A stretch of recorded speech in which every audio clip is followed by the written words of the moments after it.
بسم الله الرحمن الرحيم رب اشرح لي صدري ويسر لي أمري واحلل عقدة من لساني يفقه قولي آمين يا رب العالمين. بسم الله والصلاة والسلام على رسول الله وعلى آله وأصحابه أجمعين. السلام علیکم ورحمۃ اللہ وبرکاتہ. آج انشاءاللہ ہم بات شروع کریں گے آیت نمبر 136 سے سورہ بقرہ میں. اور یہاں ابراہیم علیہ السلام کا ذکر چل رہا تھا، مطلب یہ سورہ بقرہ کا چوتھا حصہ ہے، اور یہ تمہید ہے جو باندھی جا رہی ہے دھیرے دھیرے تحویل قبلہ کی طرف. مطلب جو پانچواں حصہ ہے سورہ بقرہ کا وہ ہے قبلے کی تبدیلی. اور قبلے کا تبدیل ہونا یہ چھوٹی شے نہیں ہے. یہاں جو سابقہ امت مسلمہ تھی، جو بنی اسرائیل والے تھے، جو ابراہیم علیہ السلام کے اسحاق علیہ السلام سے جو آئی نسل تھی، انہیں ان کے عہدے سے ہٹایا جا رہا ہے. اور نئی امت مسلمہ جو آپ صلی اللہ علیہ وسلم کی امت ہے، جو اسماعیل علیہ السلام کی نسل سے ہے، اور ان کی جگہ ہمیں اس مقام پر فائز کیا جا رہا ہے. اور یہاں حکمت دعوت دیکھیے کہ آپ صلی اللہ علیہ وسلم کے ذریعے نہیں، اللہ تعالیٰ تو انہیں اسلام کی طرف ابراہیم علیہ السلام کے ذریعے بلا رہا ہے.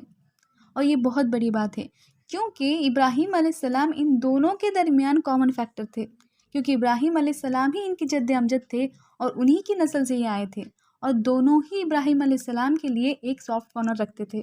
اس لیے اللہ تعالیٰ کہتے ہیں اصلی دین تو ابراہیم علیہ السلام کا دین تھا، وما کان من المشرکین، اور وہ مشرکوں میں سے نہیں تھے، کیونکہ ابراہیم علیہ السلام کے لیے دنیا کی ہر چیز اللہ تعالیٰ کے محبت سے کم تلتی تھی. اور جس ایرا میں انہوں نے آنکھ کھولی تھی وہ ایرا اس طرح کا تھا کہ وہاں بت پرستی تھی، ستارہ پرستی تھی، خود نمرود خدا کا دعوے دار تھا. اور اس ماحول میں آنکھ کھولنے والے سلیم نوجوان کوئی تھے تو وہ صرف ابراہیم علیہ السلام تھے. وہ خود کے باپ سے لڑ پڑے، سارے قوم والوں سے لڑ پڑے، لیکن انہوں نے اپنا ایمان کا دامن نہیں چھوڑا. اس لیے اللہ تعالیٰ ہمیشہ کہتے ہیں وما کان من المشرکین، وہ مشرکوں میں سے تھے ہی نہیں. بسم اللہ الرحمن الرحیم. قولو، تم سب کہہ دو. یہاں حکم ہوا ہے سارے مسلمانوں سے. اللہ تعالیٰ کہتے کہ تم سارے کہو آمنا باللہ، تم سب کہو کہ ہم ایمان لائے اللہ تعالیٰ پر، وما انزل علینا، اور جو کچھ اتارا گیا ہم پر، وما انزل الی ابراہیم و اسماعیل و اسحاق، اور جو کچھ نازل کیا گیا ابراہیم علیہ السلام پر، اسماعیل علیہ السلام پر، اور اسحاق علیہ السلام پر، و یعقوب، اور یعقوب علیہ السلام پر، و اسباطی، اور ان کی اولاد پر. اسباط صد کی جمع ہے. اسباط صد کی جمع ہے. صد کہتے ہیں اولاد کی اولاد کو. صد رسول حسن رضی اللہ تعالیٰ عنہ اور حسین رضی اللہ تعالیٰ عنہ کے لیے اکثر یہ ورڈ یوز کیا جاتا ہے، اور سوچتے ہیں لوگ کہ نواسوں کے لیے یہ بات ہے، لیکن اصل بات یہ ہے کہ صد کہتے ہیں اولاد کی اولاد کو. پوتوں کو بھی یہی کہا جاتا ہے اور نوازہ نوازیوں کو بھی یہی کہا جاتا ہے. اور اسباط اس کی جمع ہے. اللہ تعالیٰ کہتے ہیں کہ جو کچھ نازل کیا گیا ان کی اولاد پر، اور جو کچھ نازل کیا موسیٰ علیہ السلام پر اور عیسیٰ علیہ السلام پر. خاص کر ان دو رسولوں کا نام کیوں؟ ساری اولاد تو آ ہی گئی اسحاق علیہ السلام کی. اسباط میں یہی بات جمع ہو گئی نا، اسحاق علیہ السلام کی ہی یہ نسل تھی، موسیٰ علیہ السلام اور عیسیٰ علیہ السلام. خاص یہ دو نام کیوں؟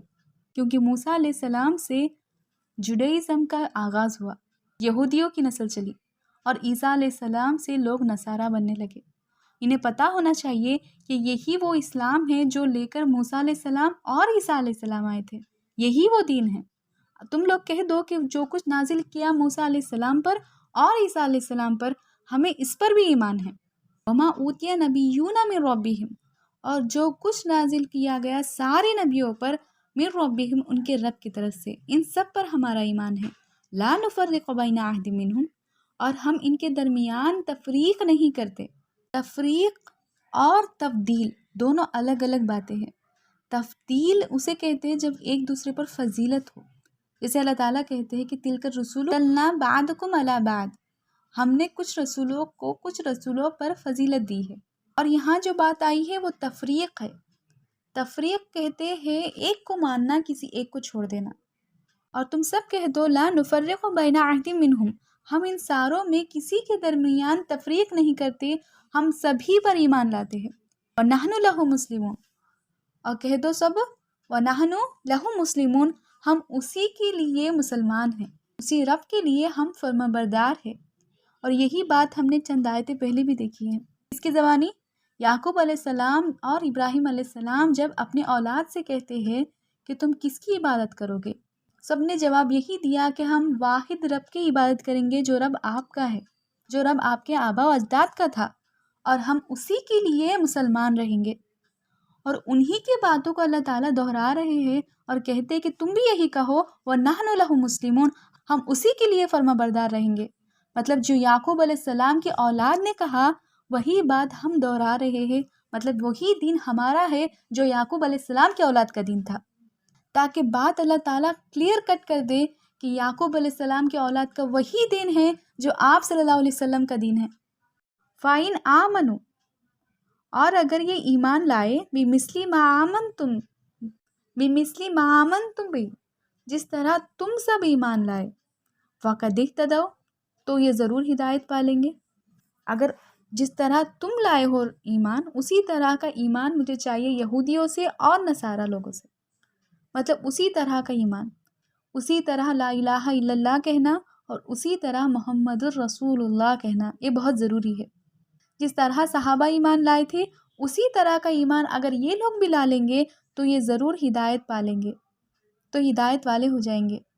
پہلے آیت میں ہم نے کیا دیکھا، انہوں نے کیا کہا، نصارہ لوگوں نے، یہودی لوگوں نے، اگر نصارہ اور یہودی بن جاؤ گے تو ہدایت پالو گے۔ اور اس کے جواب میں اللہ تعالیٰ کہتا ہے کہ اگر تم ایمان لاؤ گے جس طرح یہ مسلمان ایمان لائے ہیں تو ہدایت پالو گے۔ کوئی ریزرویشنز نہیں، کوئی کمپرومائز نہیں۔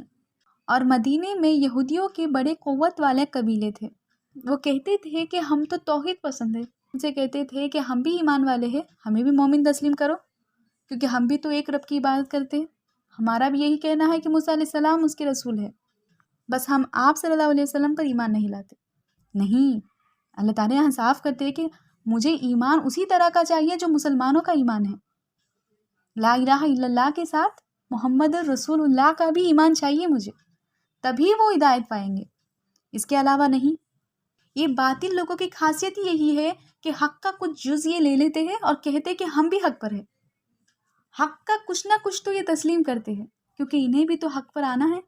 باطل ہوتا ہی ایسا ہے، جسے علامہ اقبال کہتے ہیں باطل دوئی پسند ہے، حق لا شریک ہے، شرک مایان آئے حق کو باطل نہ کر قبول۔ یہ جو باطل ہے یہ دوئی پسند ہے، یہ کچھ نہ کچھ جز لے گا حق کا اور کہے گا کہ میں بھی حق پر ہوں، ہم بھی تو وہی کرتے ہیں جو تم کرتے ہو، ہم بھی تو عبادت کرتے ہیں، ہم بھی تو سجدے کرتے ہیں اس ایک رب کو جس رب کی تم عبادت کرتے ہو، لیکن یہ محمد رسول اللہ نہیں کہتے نا، تو یہ حق پر نہیں ہے۔ حق جو ہے وہ حق رہے گا، اور اللہ تعالیٰ کہتے ہیں کہ اگر تمہاری طرح یہ ایمان لائیں گے تو ہدایت پالیں گے۔ وَإِن تَوَلَّوْا، اگر یہ پھر گئے نا، فَإِنَّمَا هُمْ فِي شِقَاقٍ، تو یہ پھر سری اختلاف میں ہے۔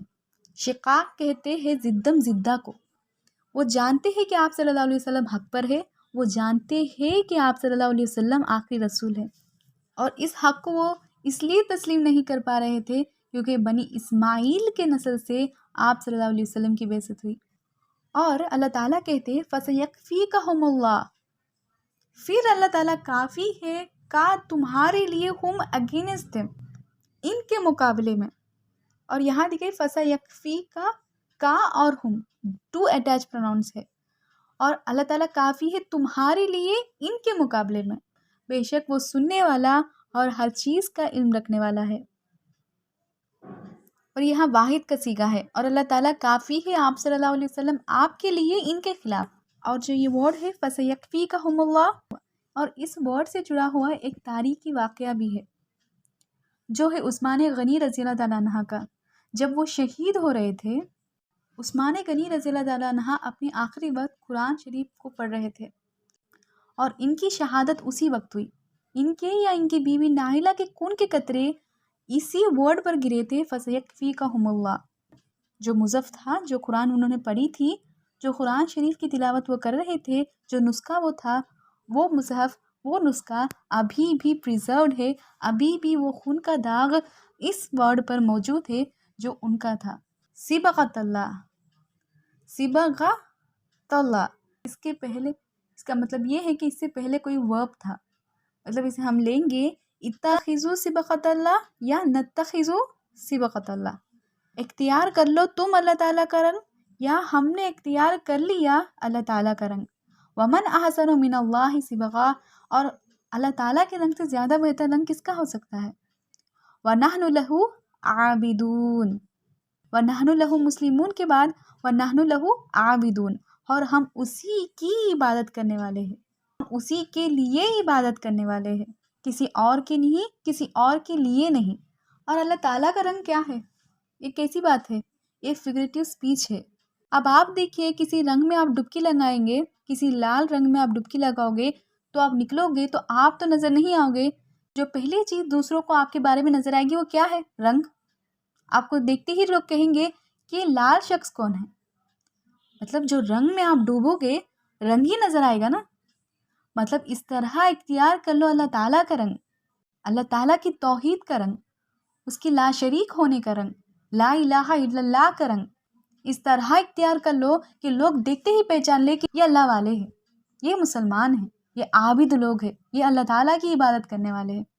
قل، آپ کہہ دیجئے یا رسول اللہ صلی اللہ علیہ وسلم، پوچھیے ان سے، اتحاجوننا فی اللہ وہو ربنا وربکم، کیا تم ہم سے جھگڑتے ہو، حجت کرتے ہو اللہ کے بارے میں، فی اللہ وہو ربنا وربکم، وہ تو ہمارا رب ہے اور تمہارا بھی رب ہے، اس رب کے بارے میں، اس اللہ کے بارے میں تم ہم سے حجت کرتے ہو جو رب ہمارا رب ہے اور تمہارا بھی رب ہے، اسی رب کی عبادت کرتے ہو نا تم، کیا تم اس رب کے بارے میں ہم سے جھگڑتے ہو؟ وَلَنَا أَعْمَالُنَا، اور ہمارے لیے ہمارے اعمال ہے، وَلَكُمْ أَعْمَالُكُمْ، اور تمہارے لیے تمہارے اعمال ہے، وَنَحْنُ لَهُ مُخْلِصُونَ، اور ہم اسی کے لیے مخلص ہے۔ جو 136 آیت تھی اس کی اینڈنگ کیا تھی؟ وَنَحْنُ لَهُ مسلمون، اور 138 آیت کی اینڈنگ ہے وَنَحْنُ لَهُ عَابِدُونَ۔ پھر اب آیا ہے 139 آیا وَنَحْنُ لَهُ مُخْلِصُونَ۔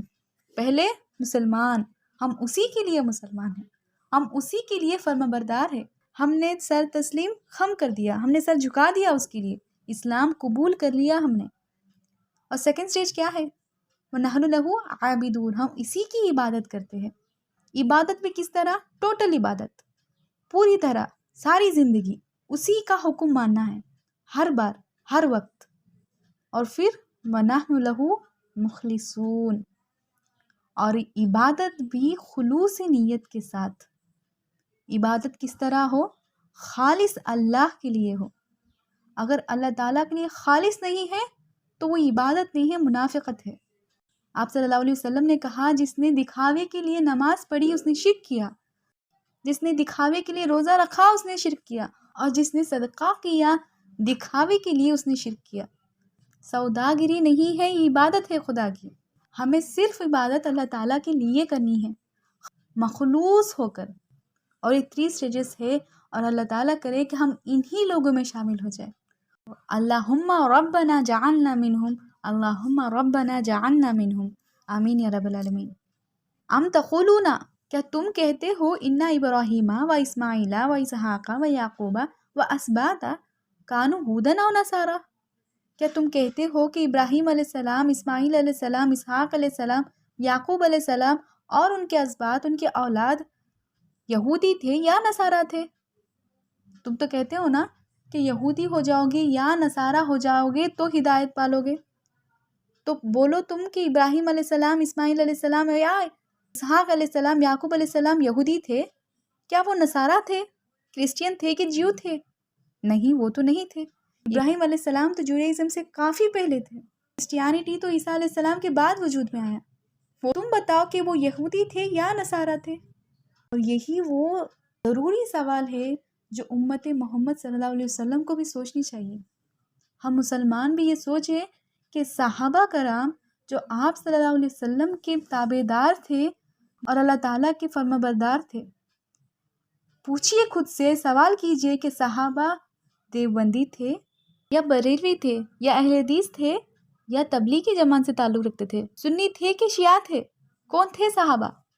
سوال خود سے کیجئے، اور یہ سوال $1 ملین کا سوال ہے۔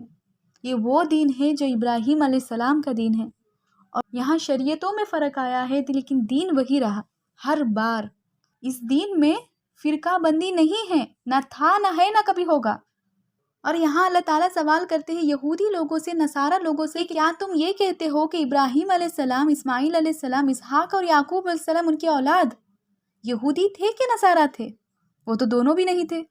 قل، آپ کہہ دیجئے یا رسول اللہ صلی اللہ علیہ وسلم، انتم عالم ام اللہ، کیا تم زیادہ جانتے ہو یا اللہ تعالیٰ جانتا ہے؟ پوچھو ان سے کہ یہ زیادہ جانتے ہیں کہ اللہ تعالیٰ زیادہ جانتا ہے؟ اللہ تعالیٰ تو علیم ہے، وہ تو ہر چیز کا جاننے والا ہے۔ ومن اظلم، اور اس سے زیادہ ظالم کون ہوگا، ممن کتم شہادۃ عندہ من اللہ، جو چھپائے اللہ تعالیٰ کی گواہی کو۔ یہودی کے علماء جانتے تھے کہ آپ صلی اللہ علیہ وسلم آخری رسول ہیں، انہیں پتا تھا کہ یہ وہی رسول ہے جن کے وہ منتظر تھے۔ انہوں نے حضور صلی اللہ علیہ وسلم کو جھٹلا دیا، اپنے گواہیوں کو چھپا لیا، اللہ تعالیٰ کی گواہیوں کو انہوں نے چھپا لیا۔ اور اللہ تعالیٰ کہتے ہیں کہ ان سے زیادہ ظالم کون ہوگا جو اللہ تعالیٰ کی گواہیوں کو چھپا لے۔ وَمَا اللَّهُ بِغَافِلٍ عَمَّا تَعْمَلُونَ، اور اللہ تعالیٰ غافل نہیں ہے ان سارے کاموں سے جو تم کرتے ہو، تمہارے کرتوتوں سے اللہ تعالیٰ غافل نہیں ہے۔ تِلْکَ أُمَّةٌ قَدْ خَلَتْ، اور یہ مقدس جماعتیں تھیں، یہ امتیں تھیں جو گزر چکی ہے، بہت مقدس جماعتیں تھیں جو گزر چکی ہے۔ لہا ما کسبت ولکم ما کسبتم، ان کے لیے ان کے اعمال ہے اور تمہارے لیے تمہارے اعمال ہوں گے۔ ولا تسألون عما كانوا يعملون، اور تم سے ان کے کاموں کے بارے میں، ان کے اعمال کے بارے میں نہیں پوچھا جائے گا۔ تم سے یہ نہیں پوچھا جائے گا کہ انہوں نے کیا کیا کیا تھا، تم سے تو سوال یہی ہوگا کہ تم نے کیا کیا کیا۔ اور یہ آیت پہلے بھی گزر چکی ہے، پھر سے آئی ہے، اور یہاں پہلا پارہ پورا ہوتا ہے۔ یہاں دوسرے پارے سے شروع ہوتا ہے سورہ بقرہ کا 5واں حصہ، جو ہے تحویل قبلہ، قبلے کی تبدیلی۔ مدینے میں ہجرت کرنے کے بعد بھی آپ صلی اللہ علیہ وسلم 16 مہینوں تک بیت المقدس کی طرف رک کر نماز پڑھا کرتے تھے، اور یہ اس وقت کا قبلہ تھا۔ اور آپ صلی اللہ علیہ وسلم پر یہ شاخ گزرتی تھی کہ آپ کا پیٹھ خانہ کعبہ کو ہے۔ مکے سے اور خانہ کعبہ سے حضور صلی اللہ علیہ وسلم کی خاص اٹیچمنٹ تھی، اور آپ صلی اللہ علیہ وسلم خانہ کعبہ کو لپٹ کر روئے بھی کہ میں تم سے بہت محبت کرتا ہوں۔ اور مکے میں وہ اس طرح کیا کرتے تھے کہ آپ صلی اللہ علیہ وسلم بیت المقدس کی طرف رک کر کے نماز پڑھتے تھے، لیکن درمیان میں وہ خانہ کعبہ کو رکھا کرتے تھے۔ مطلب ایک ہی وقت میں آپ صلی اللہ علیہ وسلم بیت المقدس کے ساتھ ساتھ خانہ کعبہ کو بھی رک کر کے نماز پڑھا کرتے تھے۔ لیکن جب ہجرت کر کے مدینہ پہنچے، مدینہ تو درمیان میں تھا اور مکہ مکرمہ جنوب میں ہے اور جروسلم شمال میں ہے۔ اب ہو نہیں سکتا کہ آپ بیت المقدس کی طرف رک کریں اور کعبہ درمیان میں ہو۔ اب تو خانہ کعبہ کی طرف رک کریں گے تو بیت المقدس کی طرف پیٹھ ہوگی، اور بیت المقدس کی طرف رک کریں گے تو خانہ کعبہ کو پیٹھ ہوگی۔ اسی لیے آپ صلی اللہ علیہ وسلم کے دل پر یہ شاخ گزرتی تھی کہ آپ خانہ کعبہ کو پیٹھ کرتے تھے۔ اسی لیے آپ بار بار آسمان کی طرف دیکھتے تھے، شاید اب وہی آ جائے، اب جبرائیل علیہ السلام آئے اور قبلے کی تبدیلی کی آیتیں نازل کر دیں۔ یہاں قبلے کی تبدیلی مطلب امت مسلمہ کو تبدیل کرنا، مطلب اس امت مسلمہ کو فضیلت دی گئی ہے جو آپ صلی اللہ علیہ وسلم کی امت ہے، اور جو سابقہ امت مسلمہ تھی انہیں اس منصب سے ہٹایا گیا اور نیو آرگنائزیشن سیریمنی کے طور پر قبلے کی تبدیلی کی گئی ہے، مطلب اب دین کا کیپٹل بدل چکا ہے۔ آیت میں چلتے ہیں، بسم اللہ الرحمن الرحیم، سیقول السفہاء من الناس ما ولاہم عن قبلتہم التی کانوا علیہا۔ سیقول السفہاء، اور ان قریب یہ احمق لوگ، یہ بیوقوف لوگ ضرور کہیں گے، من الناس لوگوں میں سے، وما ولاہم عن قبلتہم، کس چیز نے ہٹا دیا ان کو ان کے قبلے سے، التی کانوا علیہا، جس پر یہ تھے، کس چیز نے انہیں ان کے قبلے سے ہٹا دیا۔ اللہ تعالیٰ کہتے کہ عنقریب یہ بیوقوف لوگ ضرور کہیں گے کہ کس چیز نے انہیں ان کے قبلے سے ہٹا دیا جس پر یہ تھے۔ قل، آپ کہہ دیجئے یا رسول اللہ صلی اللہ علیہ وسلم، للہ المشرق والمغرب، اللہ تعالیٰ ہی کے لیے ہے مشرق اور یہ ہے، یہدی من یشاء الی صراط مستقیم، اور اللہ تعالیٰ جسے چاہتا ہے اسے ہدایت دیتا ہے سیدھے راہ۔ جب مکے والے مدینہ پہنچے تو انہیں کوئی تکلیف نہیں تھی بیت المقدس کی طرف رک کر کے نماز پڑھنے میں۔ اب جب قبلے کی تبدیلی آئی تب بھی مدینے والے جو انصار تھے انہیں کوئی تکلیف نہیں ہوئی خانہ کعبہ کی طرف رک کرنے میں۔ مطلب اللہ تعالیٰ کہتے ہیں جسے اللہ تعالیٰ چاہتے ہیں اسے سیدھی راہ کی ہدایت دے دیتے ہیں۔ اگلی آیت بہت گہرائی کی ہے، انشاءاللہ ہم اگلی نشست میں دیکھیں گے۔ یہاں 142 آیات پورے ہوتے ہیں سورہ بقرہ کے۔ بارک اللہ لی و لکم فی القرآن العظیم ونفعنی و ایاکم بالآیات و ذکر الحکیم۔